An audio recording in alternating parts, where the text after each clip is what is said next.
اور توحید کیا ہے؟ بیٹا اسلام میں آپ نے توحید کے بارے میں بہت زیادہ پڑھا ہے. توحید کا مطلب ہے اللہ تعالیٰ کو ایک جاننا، کہ اس دنیا کو پیدا کرنے والی ذات صرف اللہ تعالیٰ کی ہے، وہی اس کائنات کا خالق اور مالک ہے، اسی نے کل کائنات بنائی ہے. اس کو ایک ماننا، اس کو پہچاننا، اس کی عبادت کرنا، اس کے سوا کسی کو بھی عبادت کے لائق نہ سمجھنا، یہ ہے توحید کا مفہوم. تو آپ سرکار صلی اللہ علیہ وآلہ وسلم دنیا میں کون سا پیغام لے کے آئے تھے، کون سی شمع لے کے آئے تھے؟ اللہ کو ایک ماننے والی روشنی لے کے آئے تھے، کہ دنیا والے جتنے بھی انسان ہیں وہ راستہ بھٹکے ہوئے تھے تو ان کو ایمان کی روشنی دی، توحید کی روشنی دی. اس لیے شمع توحید کا شاعر نے ایک مرکب اضافی استعمال کیا. میں آپ کو مرکب اضافی کے بارے میں پہلے وضاحت سے بتا چکی ہوں کہ کیا ہوتا ہے. تو یہ مرکب اضافی یہاں دو آئے ہیں، ساتھ ساتھ میں آپ کو بتاتی جا رہی ہوں. ایک تو بزم کون ہے، شمع توحید. اس شعر میں آپ کے دو مرکبات بھی استعمال ہوئے، مرکب اضافی. اس کی وضاحت کی ضرورت نہیں ہے، میں آپ کو یہ پہلے ایکسپلین کر چکی ہوں. اچھا جی، اس کے بعد میں مفہوم کی طرف آ رہی ہوں. آپ نے سب سے پہلے بتایا مجھے آپ کو کہ نظم کا عنوان، شاعر کا نام، اس کے بعد حل لغت، اور اس کے بعد آپ نے لینا اس کا مفہوم. مفہوم زیادہ لمبا چوڑا نہیں، صرف آپ نے شعر کو سمپلی بیان کرنا کہ آپ صلی اللہ علیہ وآلہ وسلم دونوں جہان کی محفل کو سجانے کے لیے، خوبصورت بنانے کے لیے آئے. آپ صلی اللہ علیہ وآلہ وسلم ایمان کی روشنی پھیلانے کے لیے دنیا میں تشریف لائے. یہ اس شعر کا مفہوم ہے جو آپ نے صرف 2 لائن میں بیان کرنا ہے. اس کے بعد چلتے ہیں ہم اس کی تشریح کی طرف. تو بیٹا اس کی تشریح بہت سمپل ہے. جب آپ مفہوم لکھتے ہیں، مفہوم میں آپ کو ساری بات اچھی طرح سمجھ آ جاتی ہے. سب سے پہلے تو ہمیں یہ بھی پتہ ہے نا کہ نبی پاک صلی اللہ علیہ وآلہ وسلم جب اس دنیا میں تشریف نہیں لائے تھے تو دنیا کا حال کیا تھا. دنیا والے، عرب والے اسپیشلی، جہالت میں ڈوبے ہوئے تھے، بتوں کی پوجا کرتے تھے، اخلاقیات سے گرے ہوئے کام کرتے تھے. نہ کوئی کسی کو یہ پتا تھا کہ جائز کیا ہے، ناجائز کیا ہے.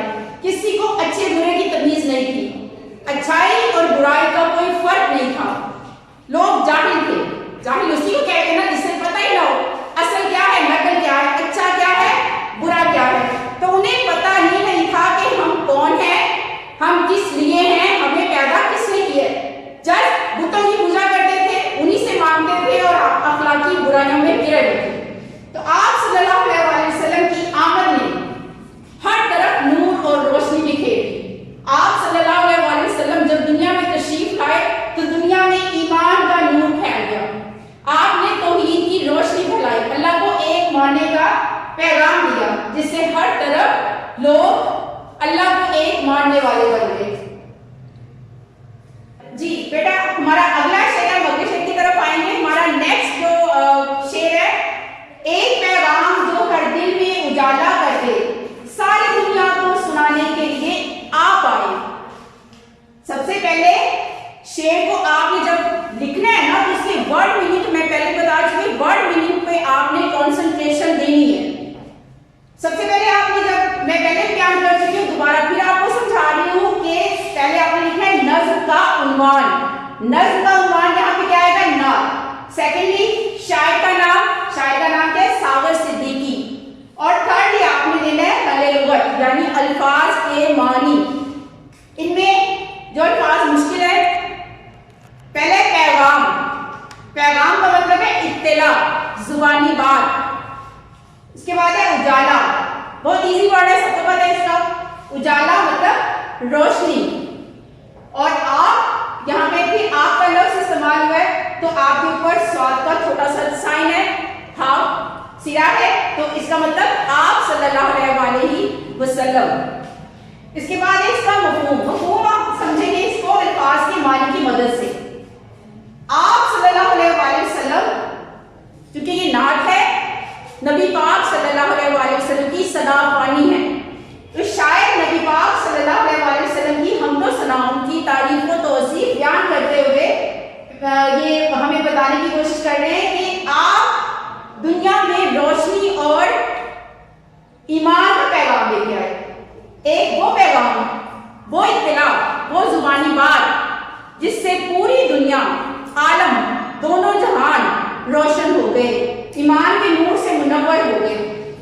دنیا کو پھیلایا. آپ صلی اللہ علیہ وسلم کسی ایک قوم کے لیے نہیں آئے تھے, کسی فرد واحد کے لیے نہیں آئے تھے. آپ سے پہلے جتنے بھی انبیاء آئے, جتنے بھی, وہ تمام کسی مخصوص قوم کے لیے آئے تھے, بنی اسرائیل کے. لیکن آپ صلی اللہ علیہ وسلم پوری دنیا کے لیے, قیامت تک آنے والے تمام انسانوں کے لیے ہدایت کا نور بن گیا ہے. ہاللویا. میں اپنے الفاظ میں نے مفہوم آپ کو تھوڑا سا واضح کرنا ہے کہ ہم نے مفہوم کو لکھنا کیسے ہے. مفہوم اس طرح سے آپ نے سمپلی لکھنا ہے, لائنوں کی مدد سے ان کو سیدھا کرنا ہے, کیونکہ شعر میں لفظوں کی تراش کر کے انہیں خوبصورت بیان کیا جاتا ہے. اور اس کو ہم سمپلی نثر کی شکل میں لکھیں گے. آپ صلی اللہ علیہ وسلم ایمان کا پیغام لے کر آئے ساری دنیا کے لیے, ایمان کا پیغام لے کے آئے اور ہر دل کو روشن کر دیا. اور تشریح میں پھر وہی آپ نے, جب بھی آپ نے کسی بھی شعر کی تشریح لکھنی ہے, اس میں آپ نے پہلے حالات کے بارے میں لکھنا ہے کہ آپ سے پہلے لوگوں کے حالات کیا تھے, کہ آپ کی آمد سے پہلے اس عرب کے لوگوں کی حالت شکستہ کیسی تھی, کہ وہ کن حالات کا شکار تھے, وہ پہلے ایکسپلین کر چکی ہوں. اسی کو آپ نے اس کی تشریح میں بھی ایڈ کرنا ہے. اور جیسے کہ میں نے آپ کو بتایا کہ آپ کا پیغام کل عالم کے لیے تا قیامت تک آنے والی قوموں اور انسانوں کے لیے تھا. آپ کے جو پیغام لے کے آئے, بیٹا ایک چیز آپ نے ضرور یہاں پہ ایڈ کرنی ہے, پیغام صرف ایک پیغام نہیں تھا. پیغام ایک اطلاع, ایک زبانی بات, وہ پورا قرآن ہے. قرآن وہ پیغام ہے, اللہ کا حکم ہے جو آپ لے کے آئے تھے, جو آپ پہ نازل ہوا تھا. اس میں پوری زندگی, انسان کی مکمل زندگی کے احکامات کے بارے میں احکامات موجود ہے کہ انسان کو کس لیے پیدا کیا گیا ہے, اس نے کیا کرنا ہے, وہ کس لیے آیا ہے, اس کی کیا کیا حقوق ہیں, کیا کیا فرائض ہیں, اور اسے کیا کرنا چاہیے. اللہ کو راضی کرنے کا راستہ کیا ہے, نبی کو راضی کرنا. اور نبی کو راضی جس نے کر دیا تو وہ سیدھا اللہ کا پسندیدہ بندہ بن گیا. تو آپ کا یہی وہ پیغام تھا جو آپ اس دنیا میں لے کے آئے تھے. اس کے بعد ہم چلیں گے تیسرے شعر کی طرف. ہمارا تیسرا شعر ہے, ایک مدت سے بھٹکتے ہوئے انسانوں کو ایک مرکز پہ بلانے کے لیے آپ آئے صلی اللہ علیہ وسلم. جی, اس شعر میں بھی مشکل الفاظ کے معنی میں نے یہاں پہ لائن لگا دی ہے. پہلے آپ نے کیا لکھنا ہے, دو شعروں میں ایکسپلین کر چکی ہوں, تھرڈ میں پھر آپ کو بتا رہی ہوں کہ یہاں پہ آپ نے لکھنا ہے شاعر کا نام, نظم کا عنوان, اور پھر شاعر کا نام, پھر حل لغت, مدت, عرصہ, اس کے بعد ہے بھٹکتے ہوئے, راستہ بھولے ہوئے, اور مرکز, درمیان یا وسط, سینٹر. آپ کو ایزی سمجھانے کے لیے مفہوم. اس کے بعد آپ نے دینا ہے اس کا مفہوم. مفہوم میں بھی آپ نے ان لائنز کو, شعر کی لائن کو بالکل سمپلی بیان کر دیا کہ آپ صلی اللہ علیہ وسلم جب اس دنیا میں تشریف لائے تو لوگ جہالت کے اندھیروں میں ڈوبے ہوئے تھے, ایک مدت سے راستہ بھولے ہوئے تھے. تو آپ سیدھے راستے میں لوگوں کو لگانے کے لیے انہیں اسلام کے جھنڈے تلے جمع کرنے کے لیے تشریف لائے. اور تشریف میں آپ نے پھر وہی کہ آپ صلی اللہ علیہ وسلم کے آنے سے پہلے لوگوں کے حالات بیان کر لیا آپ نے کہ لوگ جہالت کی تاریکیوں میں ڈوبے ہوئے تھے, بتوں کی پوجا کرتے تھے, اور اخلاقی قدروں میں بہت جہالت میں ڈوبے ہوئے تھے. آپ صلی اللہ علیہ وسلم جب اس دنیا میں تشریف لائے تو آپ نے ایمان کے نور سے ہر دل کو منور کر دیا, روشن کر دیا. اللہ تعالیٰ کی عبادت, اللہ تعالیٰ انہیں یہ بتایا کہ اللہ کون ہے, انسان کس لیے اس دنیا میں آئے, اسے کیا کرنا چاہیے. تو آپ صلی اللہ علیہ وسلم جب اس دنیا میں تشریف لائے ہیں تو لوگ راستہ بھولے ہوئے تھے. راستہ بھولے ہوئے تھے یعنی انہیں پتہ ہی نہیں تھا کہ ہم کس لیے آئے ہیں. آپ نے انہیں اللہ کو راضی کرنے کا راستہ بتایا, سیدھا راستہ, ہدایت کا راستہ یہی تھا کہ انسانوں کو بتایا جائے کہ اللہ کو کیسے راضی کرنا ہے. اور یہ اسلام کا وہ مرکز, اسلام ایک ایسا مرکز جہاں پہ انسان کو آپ نے جمع کیا, اکٹھا کیا, اور انہیں بتایا کہ ان کے لیے اللہ تعالیٰ نے جو نیک انسان ہیں ان کے لیے کیا بشارت دی ہے. ٹھیک ہے بیٹا, فورتھ شعر کی طرف چلیں گے. ہمارا فورتھ شعر ہے, ناخدا بن کے امڑتے ہوئے طوفانوں میں کشتیاں پار لگانے کے لیے آپ آئے. سب سے کے بعد شاعر کا نام، اس کے بعد اہل لغت، ناقدہ، راہبر، رہنما، راستہ دکھانے والا، امڑنا، جوش میں آنا، پار لگانا، منزل پر پہنچانا. اس کے بعد آپ نے اس کا دینا ہے مفہوم. مفہوم کیا ہے؟ کیونکہ آپ صلی اللہ علیہ وآلہ وسلم راہبر ہیں، رہنما ہیں. آپ صلی اللہ علیہ وآلہ وسلم اس وقت جو جہالت میں لوگ ڈوبے ہوئے تھے ان کے لیے ایک رہنما بن کے آئے اور انہیں ان کا راستہ بتانے کے لیے، منزل تک پہنچانے کے لیے ایک کشتی کو، یعنی ان کی جو کشتی ڈوبی ہوئی تھی، جہالت میں ڈوبے ہوئے لوگ، ان کو اصل راستہ دکھانے کے لیے، انہیں منزل تک پہنچانے کے لیے آپ ایک راہبر کی حیثیت سے اس دنیا میں تشریف لائے. تو بیٹا یہ آپ کا مفہوم ہے. اس کی آپ نے تشریح اسی طرح سے کرنی ہے جیسے میں نے آپ کو بتائی ہے کہ نبی پاک صلی اللہ علیہ وآلہ وسلم دنیا میں ایک رہبر بن کے آئے، رہنما بن کے آئے، ہدایت کا نور لے کے آئے، ہدایت کی روشنی لے کے آئے. لوگ جو جہالت میں ڈوبے ہوئے تھے ان کو ان کی اصل منزل کی طرف پہنچانے کے لیے تشریف لے کے آئے اور یہ بتایا کہ اللہ کو کیسے راضی کرنا ہے. اللہ تعالیٰ کو کی رضا کا راستہ انہیں بتایا تاکہ وہ اپنے راستے سے، بھٹکے ہوئے راستے سے سیدھے راستے پہ آ سکیں. تو اس کے بعد اس کے 2 اشعار ہیں جس کی ہم نیکسٹ میں آپ کو میں مزید اس کی ایکسپلینیشن سمجھا دوں. اس کے علاوہ اگر کوئی چیز سمجھ میں نہ آئی ہو تو کمنٹ سیکشن میں آپ ہم سے رابطہ کر سکتے ہیں کسی بھی چیز کے بارے میں اگر پوچھنا ہو. اپنا اور اپنے سب گھر والوں کا خیال رکھیے. اللہ حافظ. بیٹا ہمارے اس کے بعد ہمارے 2 اشعار رہ گئے ہیں جن کے بارے میں، کیونکہ میں نے آپ کو پہلے 4 اشعار کی تشریح اچھے سے بتا دی ہے، اس میں نے آپ کو اس کا طریقہ بتا دی کہ کیسے ہم نے اسے مفہوم کیسے لکھنا ہے، کیسے اہل لغت کرنا ہے اور کیسے اس کی تشریح کرنی ہے. اسی طرح سے آپ نے جو اگلے 2 اشعار ہیں جن کی میں صرف آپ کو ایکسپلینیشن دوں گی، آپ نے اسی طریقے سے اس کو بھی ایکسپلین کرنا ہے کہ پہلے آپ نے جیسے اسٹیپ بائی اسٹیپ جیسے پچھلے کی ہیں. تو ہمارا پھر جو 5واں شعر ہے وہ ہے قافلے والے بھٹک جائیں نہ منزل سے کہیں، دور تک راہ دکھانے کے لیے آپ آئے. اس میں اہل لغت سب سے پہلے ہم نے کیا لکھا تھا؟ نظم کا عنوان. اس کے بعد کیا لکھا تھا؟ شاعر کا نام. پھر ہم نے دیا تھا اہل لغت. اہل لغت میں آپ کے پاس بھی اس کی میننگز ہوں گے. میں آپ کو صرف اس کی ایکسپلینیشن سمجھاؤں گی کہ آپ صلی اللہ علیہ وآلہ وسلم کیونکہ جب کوئی منزل کی طرف جاتا ہے ایک قافلے کی شکل میں جاتا ہے. وہ لوگ کچھ گروپ کی شکل میں کہیں سفر کرتے ہیں، اسے قافلہ بولتے ہیں.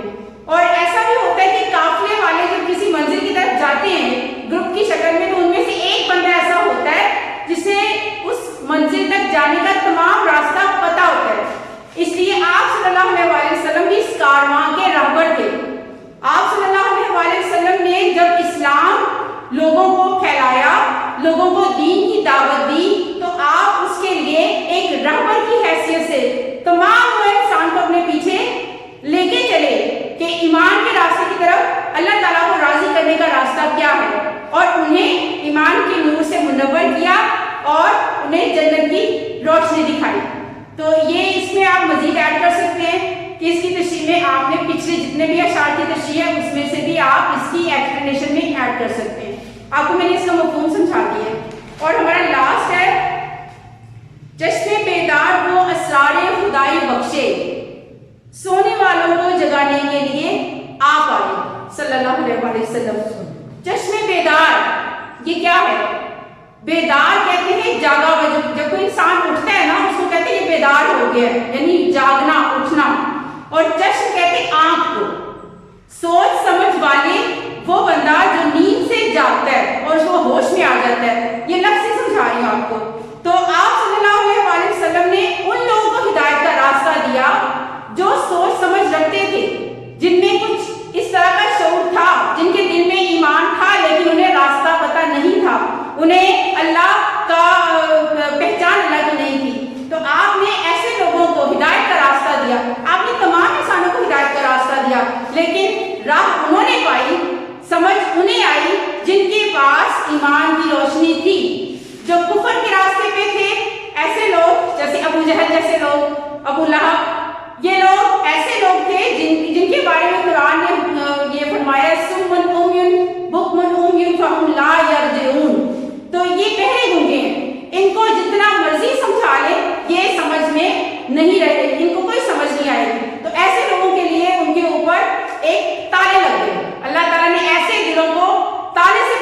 دیا کہ ان کو جتنا مرضی دعوت دیں وہ سیدھے راستے کی طرف نہیں آئیں گے. تو آپ سرکار نے ان لوگوں کو ہدایت دی جو سمجھنے والے تھے، جن کے پاس چشمے بیدار تھی.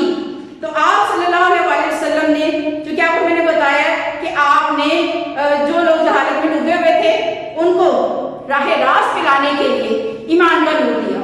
تو یہی اس کا مفہوم ہے. اس کی ایکسپلینیشن میں آپ اپنا سیلف ورڈ بھی یوز کریں، یہ بہت ضروری ہے. یہ سیلف ورڈ یوز کریں، اس کو جتنا زیادہ آپ اچھے طریقے سے مزید ایکسپلین کر سکیں. اس کے علاوہ کوئی چیز اگر آپ نے سمجھنی ہو تو آپ کمنٹ سیکشن میں ہم سے شیئر کر سکتے ہیں. اپنا اور اپنے گھر والوں کا خیال رکھیے. اللہ حافظ.